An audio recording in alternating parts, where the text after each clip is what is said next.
hoy, Israel y los terroristas de Hezbollah en Líbano siguen intercambiando ataques a pesar del acuerdo preliminar de cese del fuego entre Estados Unidos e Irán. Analizamos las posibilidades del memorando de entendimiento entre Estados Unidos e Irán para iniciar una nueva era de paz y sin armas nucleares en el Medio Oriente. Un experto en geopolítica nos da su punto de vista.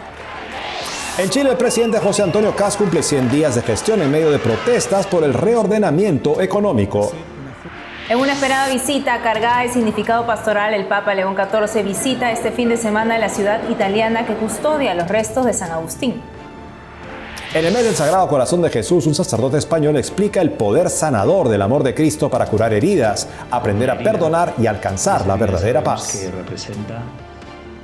Ahora sí, Natalie, terminando la semana. Así es, Eddie, terminamos la semana como siempre informando desde nuestros estudios en Lima, Perú. Gracias por acompañarnos en EWTN Noticias. Soy Eddie Rodríguez Morel. Bienvenidos, yo soy Natalie Paredes. Empezamos las noticias en el día esperado para la firma oficial en Suiza del acuerdo preliminar para un alto al fuego en la guerra en Medio Oriente entre Estados Unidos, Israel e Irán, la misma que desde el 28 de febrero busca el desarme nuclear en la República iraní. El acuerdo plantea el cese de las operaciones militares incluido en el Líbano. ¿Qué está pasando? Los detalles aquí.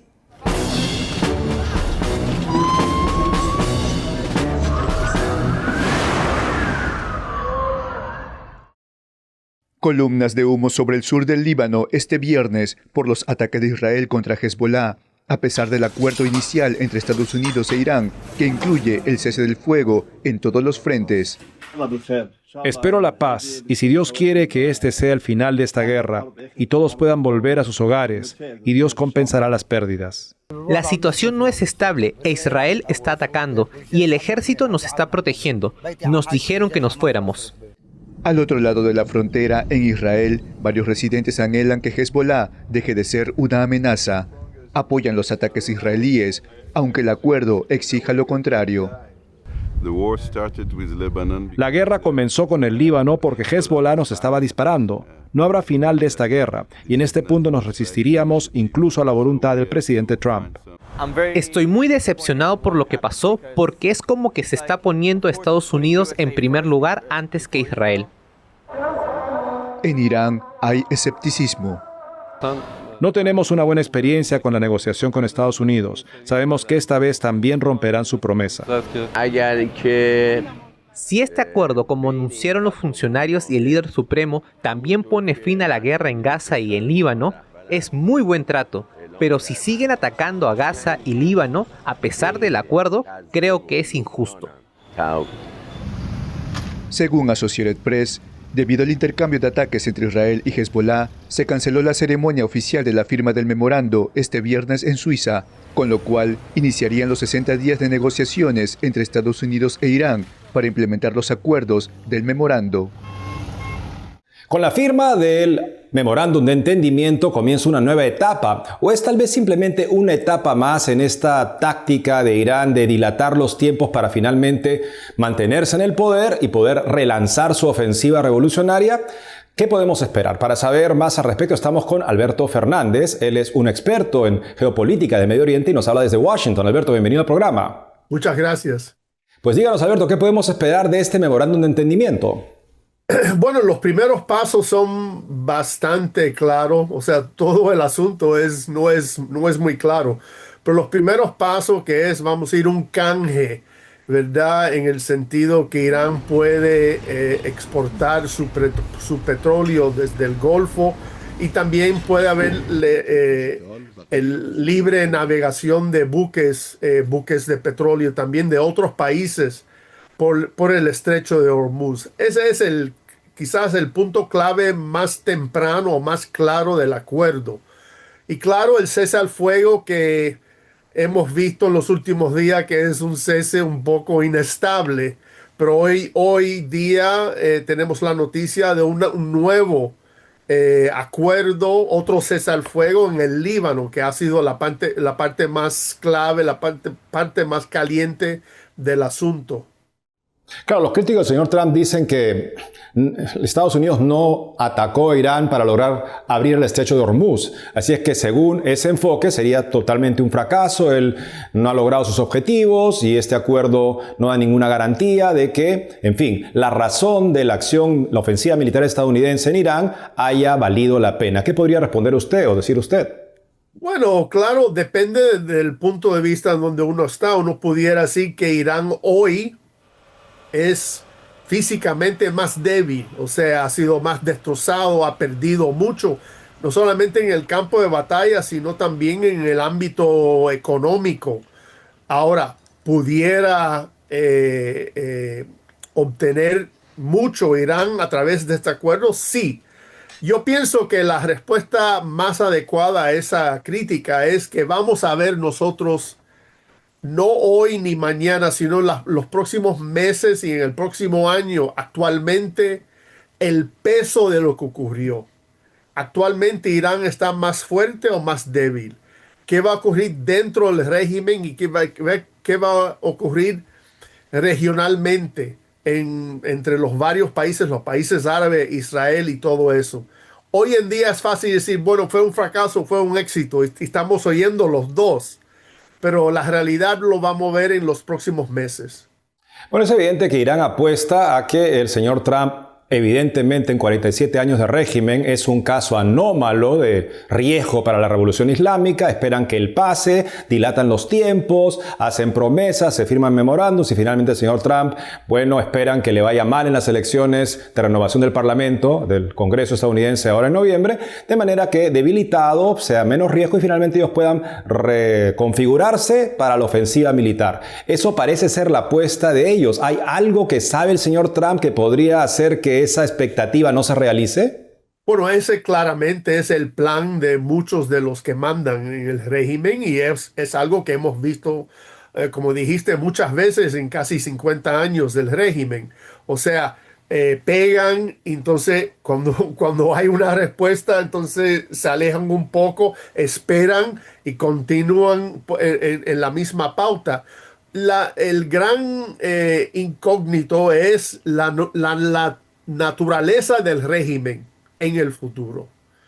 Tenemos un nuevo liderazgo, muchos dicen, y es posible, que es un nuevo liderazgo tan radical o más radical que el que estaba antes.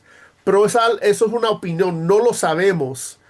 Hay muchas demandas del pueblo iraní que quieren un cambio, que quieren algo diferente. Entonces vamos a ver, como también dije, en los próximos meses, actualmente, ¿qué es la naturaleza del régimen? ¿Ha cambiado algo después de esta guerra? ¿O son diferentes gente con la misma mentalidad? ¿O dicen, bueno, tenemos que construir nuestro país, no podemos continuar en este ciclo de guerra, tregua, guerra, tregua, que hemos visto tantas veces en Medio Oriente? Esa es el gran incertidumbre que no sabemos, no lo sabe nadie, solo Dios. Ciertamente, y por otro lado, claro, es obvio que su capacidad ofensiva en la región ha quedado bastante limitada, eso es algo positivo, pero por supuesto la continuidad de una política que no les permita ser nuevamente un peligro será importante en Washington. Señor Alberto Fernández, muchas gracias por haber estado con nosotros el día de hoy. Muchas gracias.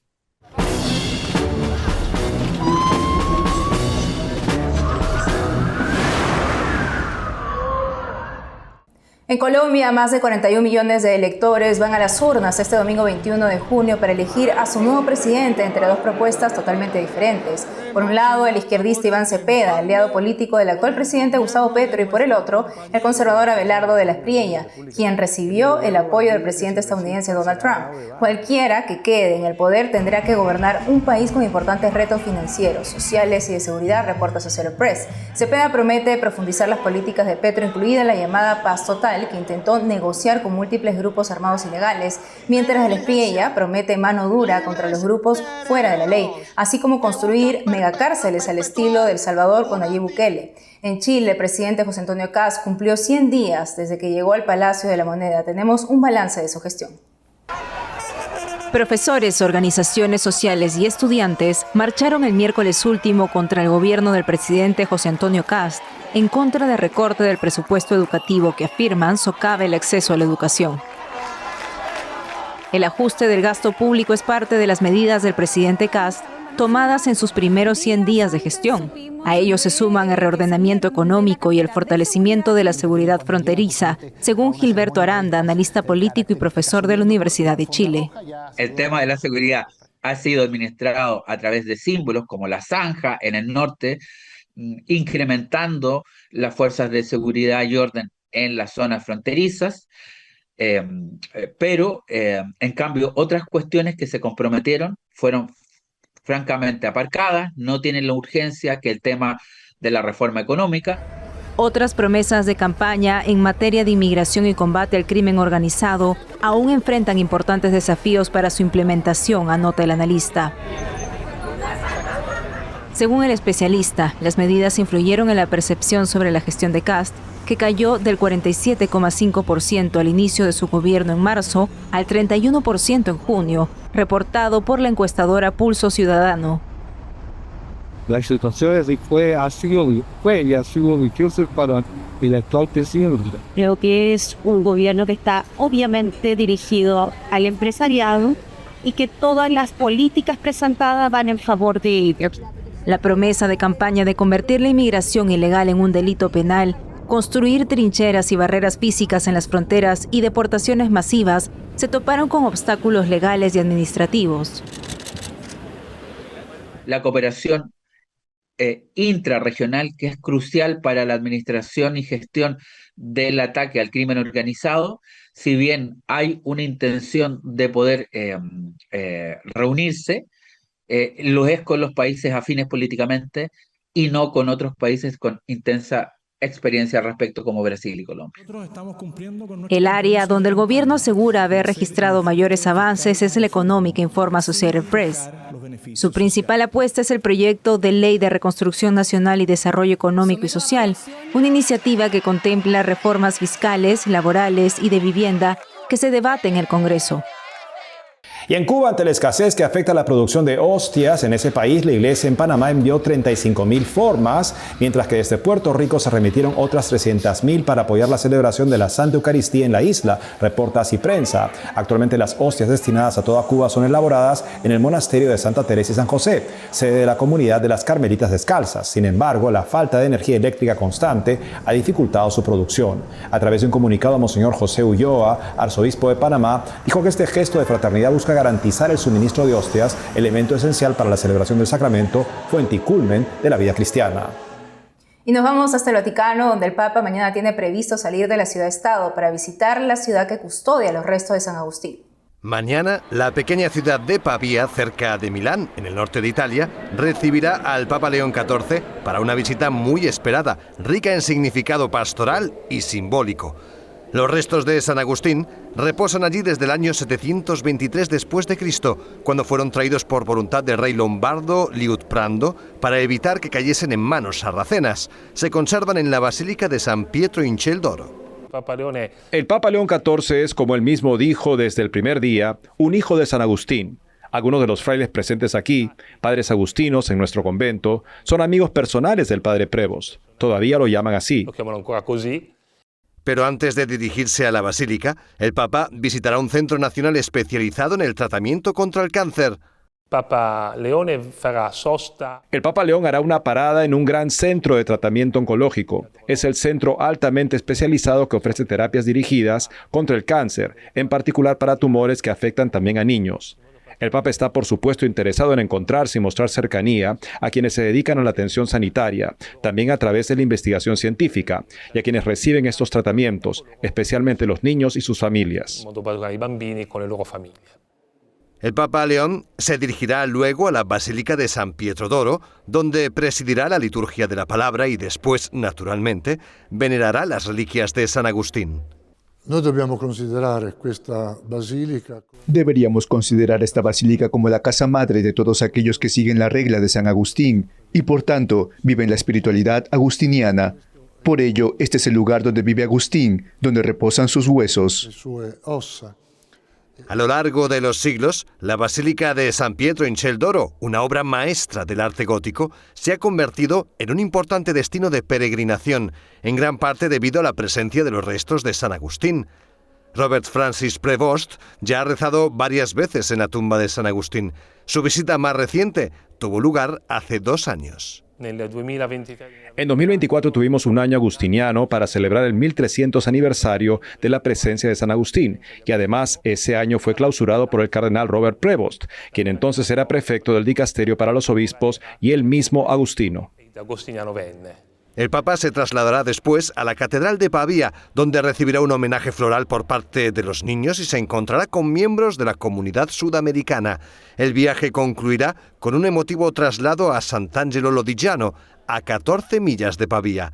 Allí, el primer Papa estadounidense rezará ante los restos de otro santo, el corazón de Santa Francisca Javiera Cabrini, la primera santa estadounidense canonizada. En Roma, Javier Romero, EWTN Noticias. Hacemos una pausa y al volver. En el mes del Sagrado Corazón de Jesús, un sacerdote español explica el poder sanador del amor de Cristo para curar heridas, aprender a perdonar y alcanzar la verdadera paz. Además, la iglesia en Brasil tiene un nuevo beato, un sacerdote italiano testimonio de fe y martirio. Regresamos con más noticias con Enfoque Católico.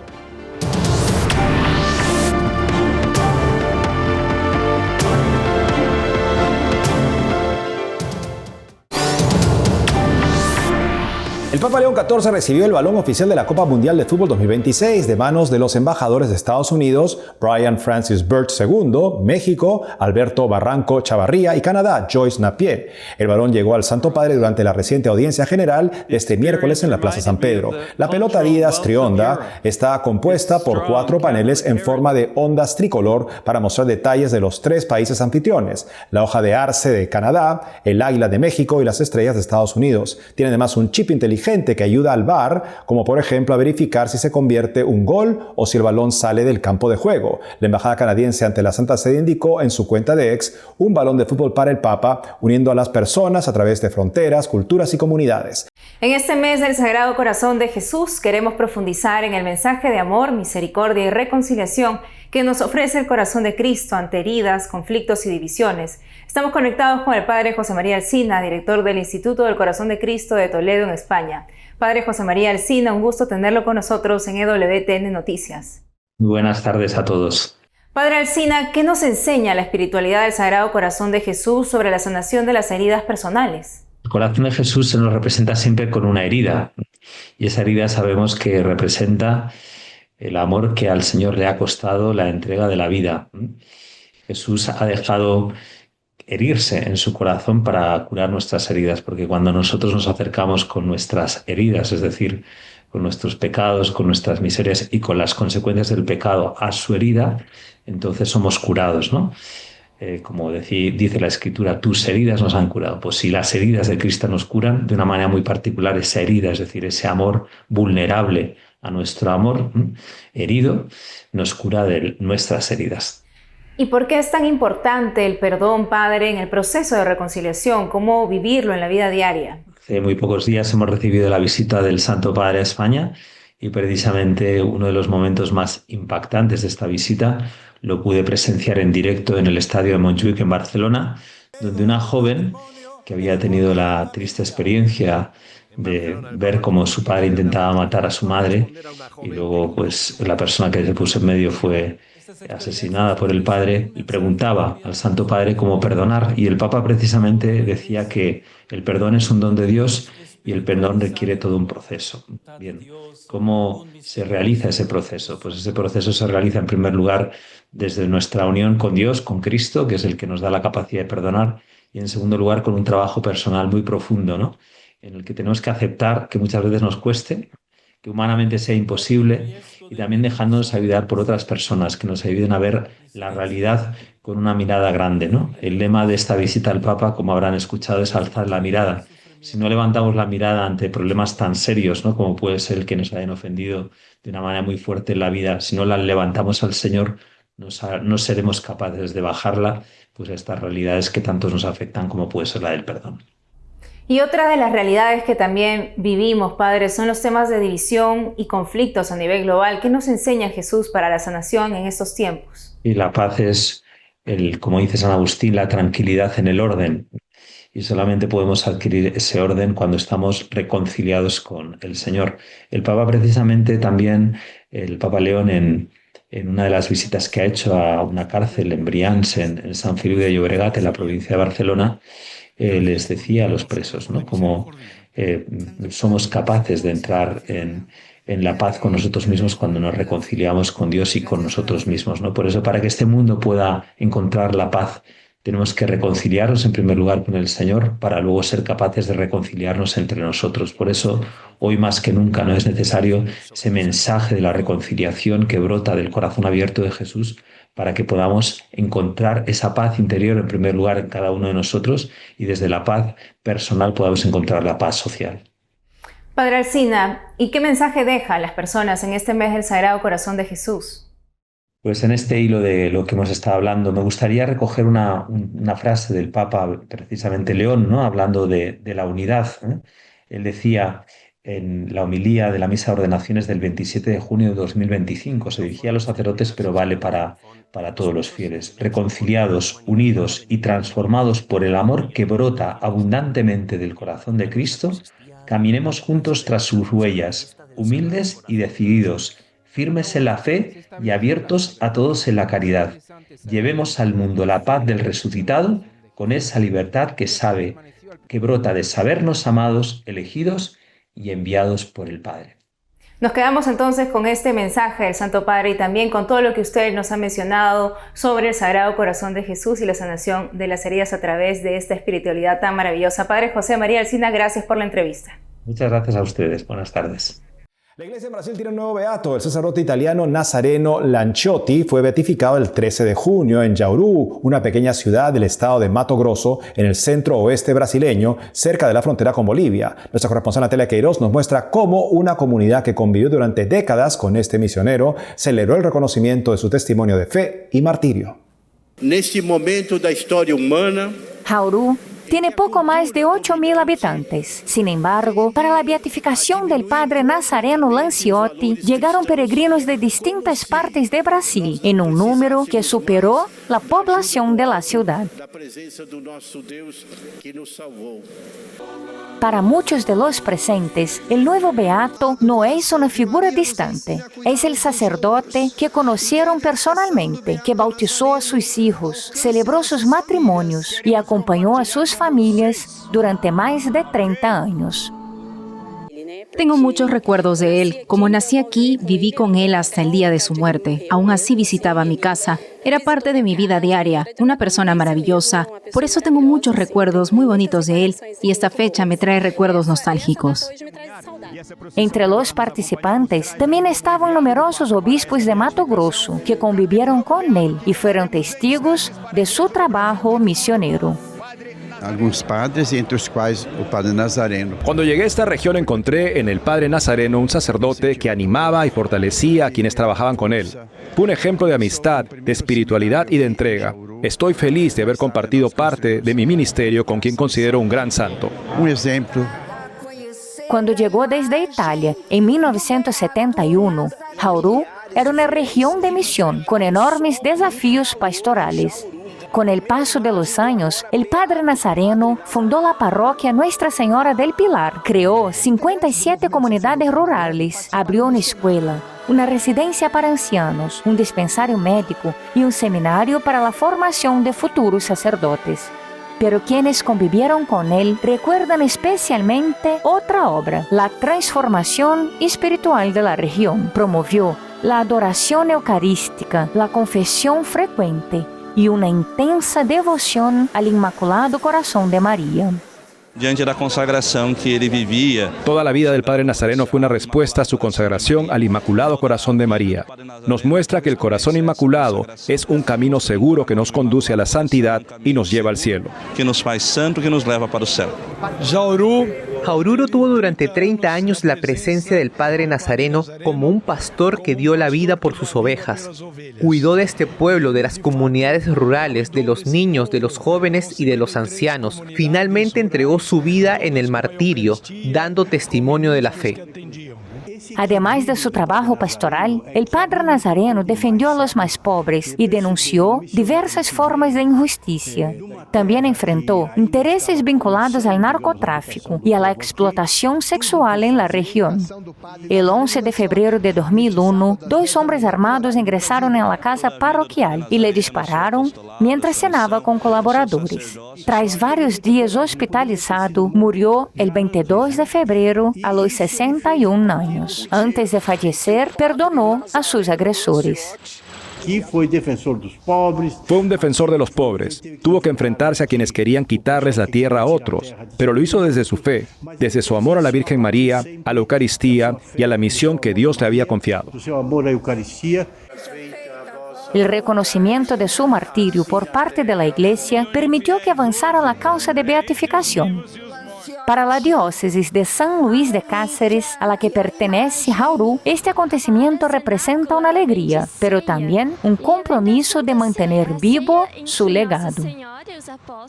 Celebrar la beatificación del Padre Nazareno es una gran alegría para nuestra diócesis, pero también una responsabilidad. Si tenemos un sacerdote que entregó su vida por la misión y por el Evangelio, debemos mirar su ejemplo para seguir su testimonio, para ser buenos pastores según el corazón de Jesús. En Jaurú, permanecen las comunidades que el Beato fundó, las vocaciones que ayudó a formar y la fe de miles de personas que fueron acompañadas por su ministerio. Desde Brasil, Natalia Queiroz, EWTN Noticias. Deus que nos salvó.